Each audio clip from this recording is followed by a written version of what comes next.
A haunting story rises from the deep wilderness of the Appalachian Mountains, a tale woven with secrecy, silence, and a truth that someone tried very hard to erase from history. The world we know is built on maps. They serve as the official record of our existence, carefully marking every mountain peak, every winding river, and every place where people have built their lives. Maps tell us what is real and where it belongs. But imagine if a real place, a living, breathing place A, was intentionally left off every map ever created. What if its existence was considered so disturbing, so dangerous, that powerful institutions agreed to erase it entirely from history? No records, no markings, only rumors passed in whispers and one unsettling question left behind. Why? Before we go deeper into the strange story of August Vance and the cabin that no official cartographer ever dared to mark on a map, make sure you're subscribed and tell us in the comments where you're listening from today. Our story begins in the year 1887.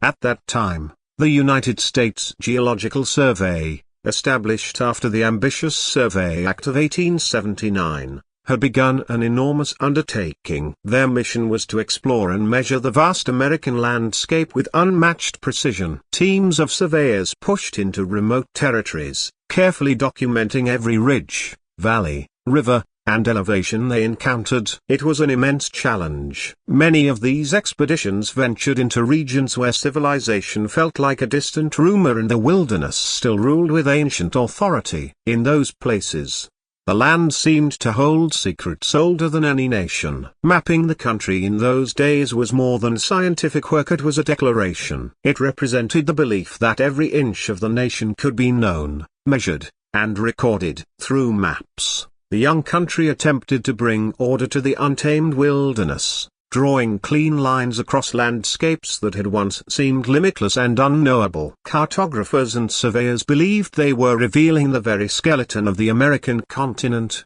turning chaos into clarity and mystery into knowledge. But sometimes the land refused to cooperate. One particular surveying expedition found itself deep within the imposing embrace of the Appalachian Mountains, a region famous for its steep ridges, dense forests, and valleys that seemed permanently wrapped in mist. The wilderness though was rugged, ancient, and strangely quiet, as though it had been guarding its secrets for centuries. It was in this remote and shadowed corner of the mountains that something appeared on their journey, something that should have been recorded, documented, and placed onto every official map. Yet somehow, it never was. Expanse of western North Carolina. This was a land of towering peaks that clawed at the sky, their summits often wreathed in clouds, dense forests of ancient oak and towering pine, and valleys so deep the sun struggled to reach their floors, leaving them perpetually cool, damp, and shadowed. The air itself seemed to hum with the weight of untold centuries,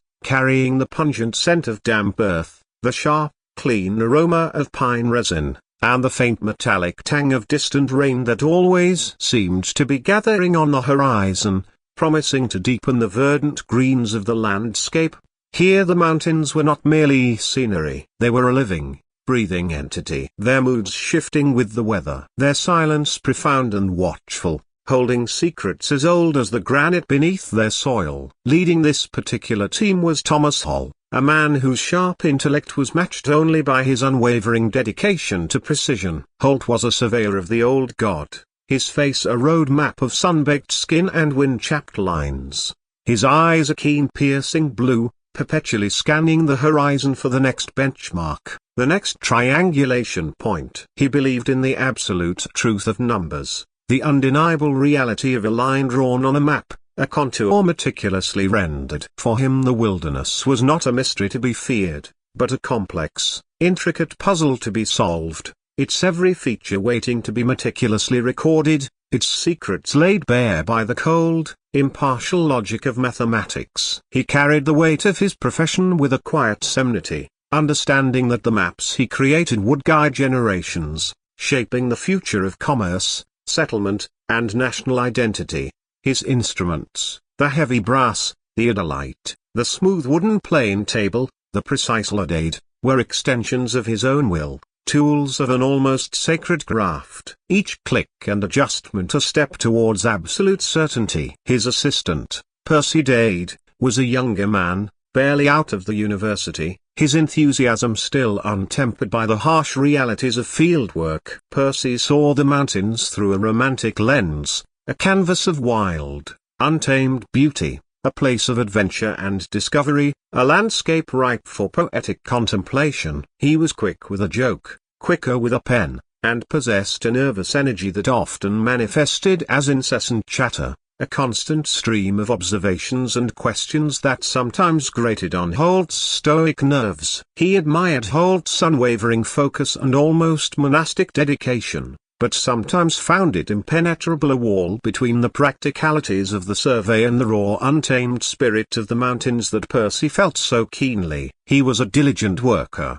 however, his hands steady with the compass and chain, his notes precise, even if his mind often wandered to the poetry of the landscape, imagining the lives of the hardy folk, who called these remote hollows home. Completing their small essential party was Eli Greer, their local guide. Eli was a son of these mountains, his lineage stretching back generations in the hollows and ridges of Yancey County. His face was a road map of the hardships and quiet wisdom of mountain life, etched with lines that spoke of sun, wind, and silent contemplation. His eyes, dark and knowing, missed nothing. Observing the subtle shifts in the forest, the faint tracks of unseen animals, the distant call of a hawk circling high above, he moved through the dense undergrowth with the silent grace of a shadow. His knowledge of the terrain absolute, an instinct honed by a lifetime spent in its embrace. Eli spoke little, but when he did, his words were sparse, weighty, and often carried a hint of something ancient, something that predated even the oldest trees and the earliest human settlements.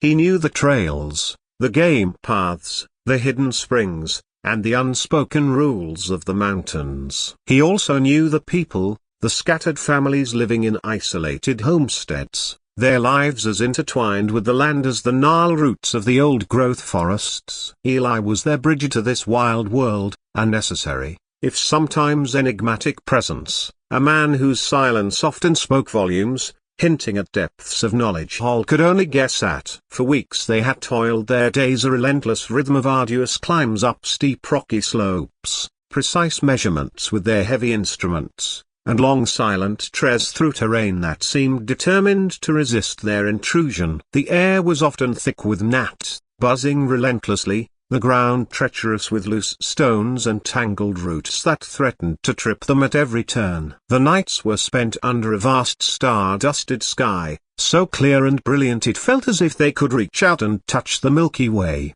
its luminous band stretching across the heavens. The only sounds were the distant mournful cry of an owl, the rustle of unseen creatures in the dark, and the soft rhythmic chirping of crickets, a constant lullaby of the wilderness. They were mapping a particularly remote stretch of what would one day become part of the Pisgah Forest, a region so isolated that even the most seasoned locals rarely ventured deep into its heart. It was a place where the past felt closer than the present, where the echoes of forgotten lives seemed to cling to the very air. A land that held its secrets close, guarded by its formidable peaks and impenetrable forests. Holt, for all his scientific rigor, sometimes felt the weight of that history, a subtle pressure in the air, a sense of being watched by something ancient and indifferent, a feeling that went beyond mere superstition. It was on a particularly humid afternoon, the air thick with the scent of impending rain, that Eli paused. They had been pushing through a dense thicket of rhododendrons, their glossy dark green branches clawing at their clothes, the ground beneath their feet a treacherous mix of slick moss and hidden roots. Eli, who had been leading them along a barely discernible deer trail, a path known only to a few, a ghost of a trail that seemed to vanish and reappear at will, stopped abruptly, his head cocked, listening intently. Hall and Percy, accustomed to Eli's sudden halts, waited, their own senses heightened by the oppressive quiet of the deep woods. A silence that felt less like peace and more like a held breath, a faint wisp of smoke, almost invisible against the darkening, bruised purple sky, curled upwards from beyond a thick stand of ancient hemlocks, their needles dark and heavy with moisture, their branches forming a dense, impenetrable wall. "Smoke," Eli murmured, his voice low, a rough whisper that seemed to blend with the rustle of leaves and the distant sigh of the wind. "Ain't no camp this far in, not for honest men, anyway, too far from the roads, too deep in the hollows." Holt consulted his meticulously drawn field map, a document that represented weeks of painstaking work, each line a testament to sweat and precision, each contour a hard-won victory over the challenging terrain. He traced the contours, the winding streams, the known clearings, the scattered isolated homesteads that dotted the fringes of the wilderness. There was nothing marked here. No homestead, no hunting cabin, no logging camp.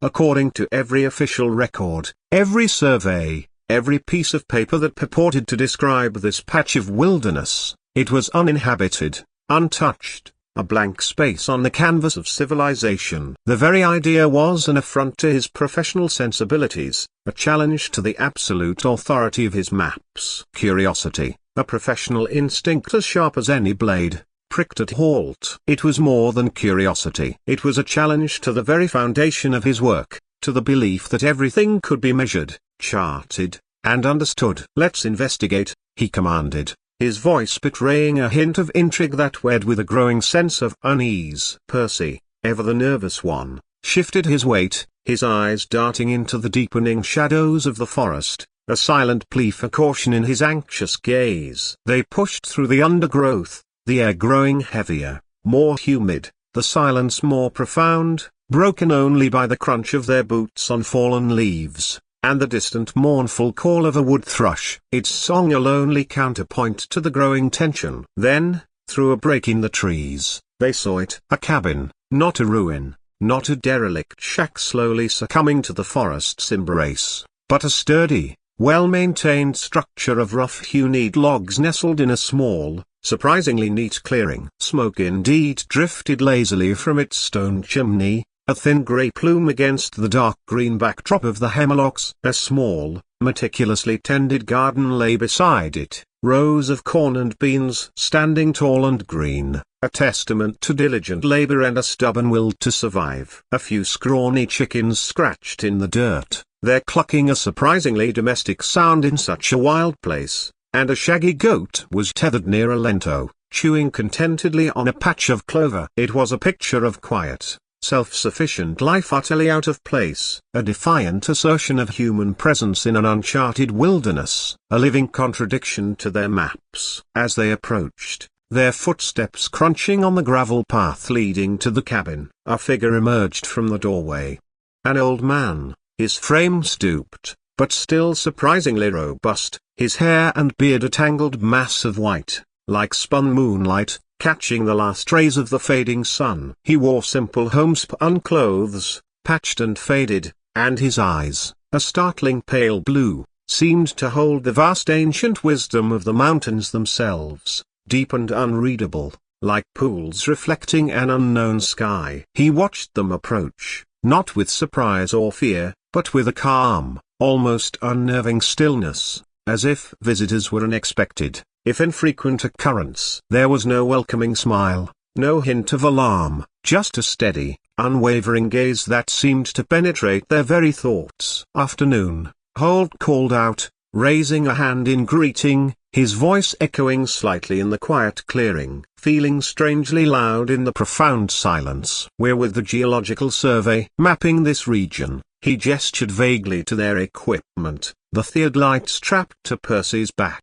the rolled maps in his own satchel, symbols of an authority that seemed to hold little sway here. The old man nodded slowly, his gaze lingering on their instruments, a faint, almost imperceptible flicker in his pale eyes, a spark of something unreadable. "Surveyors," he rasped, his voice like dry leaves skittering across stone, a sound that seemed to belong to the very earth. "Ain't seen your kind in a long time. Not this far in. Most folks know better than to come poking around these parts. My name is Thomas Hall." Holt introduced himself, extending a hand, a gesture of formality that felt strangely out of place in this primeval setting. a relic of the world they had left behind. "This is Percy Dade, my assistant, and Eli Greer, our guide." "August Vance," the old man replied, his grip surprisingly firm, his hand calloused and rough, a testament to a lifetime of hard labor. "Welcome to my home." His words were simple, direct, yet carried an undercurrent of something unsaid, a quiet authority that belied his isolated existence, a sense of ownership that extended beyond the cabin to the very land around it. His hospitality was immediate, almost too eager, a veneer of politeness that felt stretched thin over something deeper, something guarded. He invited them inside, offering them water from a cool spring that tasted of pure rock and earth, and a meal of stewed rabbit and cornbread, simple but hearty fare that filled their empty stomachs. The cabin was small, meticulously clean, every item in its place, and filled with the comforting yet slightly cloying scent of woodsome smoke and dried herbs hanging from the rafters. There was a single roughly made bed covered with a patchwork quilt, a small sturdy table, and a few shelves laden with books, worn, leather-bound volumes that seemed utterly out of place in such a remote dwelling, their titles hinting at philosophy, ancient history, and forgotten sciences. As they ate, the only sounds the clinking of their spoons and the crackle of the hearth fire. Hall tried to glean information. "Mr. Advance," he began, choosing his words carefully, trying to navigate the old man's evasiveness. "Your cabin isn't on any of our maps, nor any county records we've seen. How long have you been living here, if you don't mind my asking? And how did you come to settle in such a remote spot?" Vance chuckled, a dry, rustling sound that seemed to emanate from deep within his chest, like pebbles shifting in a stream bed. "Long enough. Before your maps, before your records, this land was here and I was here. That's all that matters. The mountains don't care for paper, Mr. Holt. They care for roots." He spoke of the mountains as if they were living entities of the changing seasons of the animals that shared his solitude, but deftly avoided any direct questions about his past, his origins, or how he came to be in such an isolated spot. His answers were always vague, circling the truth without ever quite touching it, like a weary animal avoiding a trap, revealing nothing of substance. Percy, ever the talker, tried to engage him in conversation about the books, about the outside world, about the changes sweeping the nation, the new inventions, the bustling cities. Vance listened patiently, his head tilted slightly, offering brief, cryptic responses, his pale eyes never quite leaving their faces. There was a peculiar intensity to his gaze, a sense that he was observing them far more deeply than they were observing him, dissecting their intentions, weighing their words, searching for something hidden beneath their polite inquiries. As dusk settled, painting the small clearing in hues of deep purple and fiery orange, casting long distorted shadows from the ancient trees, Vance insisted they stay the night. "Too far to travel back in the dark," he stated. A simple undeniable fact, his voice brooking no argument. "Plenty of room by the fire. The mountains get cold at night, and the trails are treacherous for those who don't know them." Hall, despite a growing unease that prickled at the back of his neck, a feeling that something was profoundly wrong, agreed. The thought of a warm fire and a solid roof over their heads was undeniably appealing after weeks of canvas tents and damp ground. They laid out their bedrolls near the hearth, the crackling fire casting dancing shadows on the cabin walls, making the rough-hewn logs seem to shift and breathe, taking on grotesque shapes in the flickering light. As Vance sat silently, smoking a pipe carved from dark wood, his silhouette stark against the flickering flames,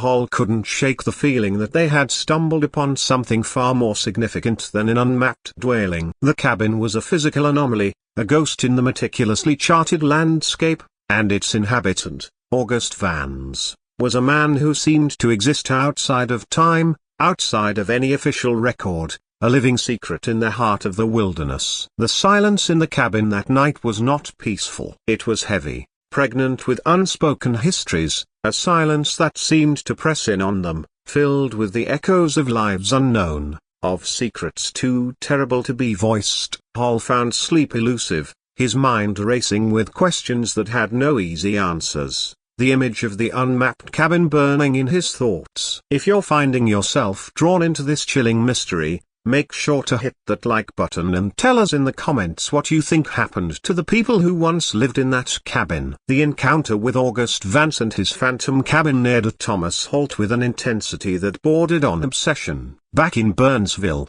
the small, bustling county seat of Yancey, the meticulous work of the survey felt almost trivial, a mere distraction compared to the unsettling mystery they had unearthed. The cabin, a solid, undeniable structure, simply did not exist on paper. It was an affront to Holt's professional integrity, a gaping, inexplicable hole in the fabric of documented reality, a challenge to the very order he sought to impose upon the world. The image of Vance's pale unreadable eyes, the too perfect hospitality, the silence pregnant with unsaid things. It all replayed in Holt's mind, a persistent, disking melody that refused to be silenced, a puzzle piece that simply did not fit the grand design of his maps. He spent his evenings, long after Percy had retired to the local boarding house, his youthful exuberance temporarily dulled by the day's arduous work and the unsettling encounter poring over old county records. The air in the dusty county clerk's office was thick with the scent of aged paper and forgotten lives,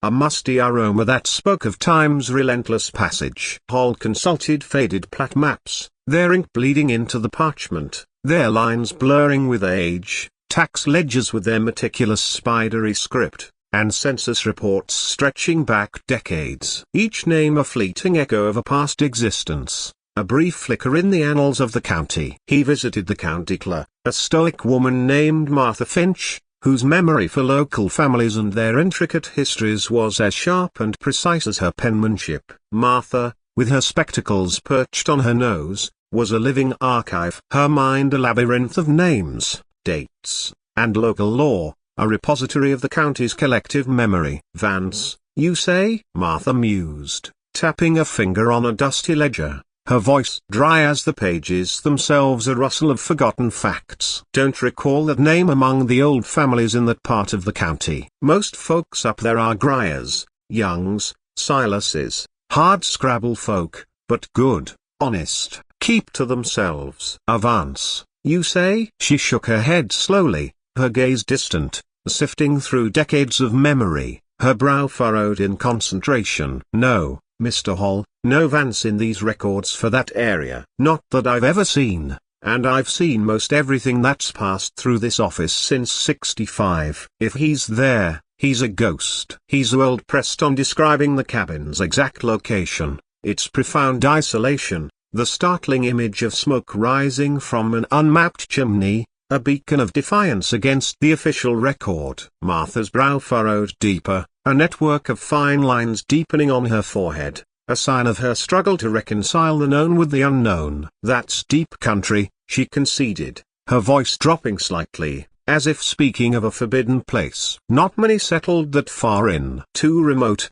too hard to farm, too far from any kind of community. But there was a family, though, years back. A woman, Clara Ara, and her two young ones, lived with a man, not her husband, mind you, a quiet fellow kept to himself. Folks said he was a bit peculiar, not mean, just odd. Kept to his own. But that was a long time ago, before the war. I think they just disappeared one day. No trace. Folks figured they moved on, or maybe the man just packed up and left her. It happened sometimes out in the hollows. Life was hard and people came and went like the seasons. Clara Ara, Holt repeated, the name echoing in the quiet office, a fragile whisper of a life, a name that now held a profound significance. Do you remember her last name or the man's? He felt a prickle of anticipation, a sense that he was on the verge of uncovering something significant, a thread that could unravel the entire mystery. Martha squinted,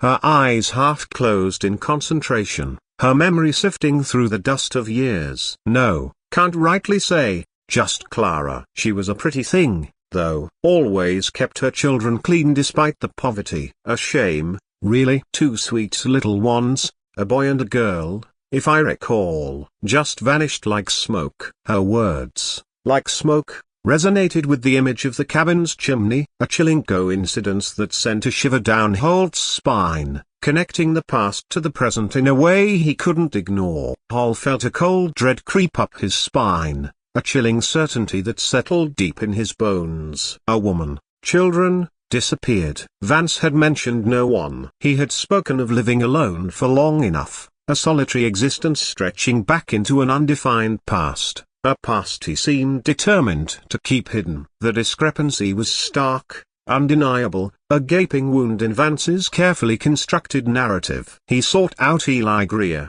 finding him by the livery stable, his hands busy mending a bridle, the scent of horse and leather strong in the air, mingling with the earthy smell of hay. Eli's movements were slow, deliberate, as if each action was a ritual, a connection to the ancient rhythms of the land. Eli, Holt began, his voice low, urgent, you know these mountains better than anyone. You ever hear tell of a woman named Clara or children living near Vance's cabin before Vance perhaps or with him? Eli's eyes, usually so steady and unblinking, flickered. A brief, almost imperceptible shift that betrayed a deeper knowledge, a hidden memory. He paused his work, his hands still on the leather, his gaze fixed on some distant point beyond the stable, as if seeing something only he could perceive. Folks talk, he said, his voice low, almost a whisper, barely audible above the distant clatter of a wagon and the whinny of a horse. Always talk in the mountains. Some say she was there. Some say she wasn't. Best not to stir up old ghosts, Mr. Hall. Some things are better left alone. Some stories are best left untold. Ghosts? Holt pressed, his voice sharp with impatience, his scientific mind struggling against the superstitious undertones of Eli's words. Or secrets. Eli, you're a man of these mountains. You know more than you're letting on. Secrets buried as deep as the unmarked graves in the hollow. The tension was no longer just psychological. It was a palpable physical threat. A cold hand closing around his throat, reminding him that some truths came with a price far higher than he had ever imagined. A price that could be paid with his very life. The mountains, he realized, were not just silent witnesses. They were active participants in a conspiracy of silence, their vastness a shield for human darkness. If this story is giving you chills, you are not alone. The truth is often far more terrifying than fiction, especially when it's hidden in plain sight. The threat from Silas Boone delivered with the cold glint of his shotgun and the chilling certainty of his words was not enough to deter Thomas Hall. Instead, it ignited a fierce, unyielding resolve within him, a burning need for justice that transcended his professional duty, a moral imperative that now consumed his every thought. The map, his sacred duty, now represented more than just topography. It was a testament to truth, a challenge to the conspiracy of silence that had swallowed Clara and her children whole, a defiance against the forces that sought to erase them from existence. Percy, however, was utterly terrified. His face was ashen, his hands shaking uncontrollably as he packed his meager belongings, his eyes wide with a primal fear. I didn't sign up for this, Holt, he stammered, his voice cracking with terror. This isn't surveying. This is madness. They'll kill us. They'll bury us out here, and no one will ever know. I'm leaving now. You're on your own. Holt, consumed by his grim quest, barely registered his assistant's frantic departure. His mind already fixed on the confrontation to come,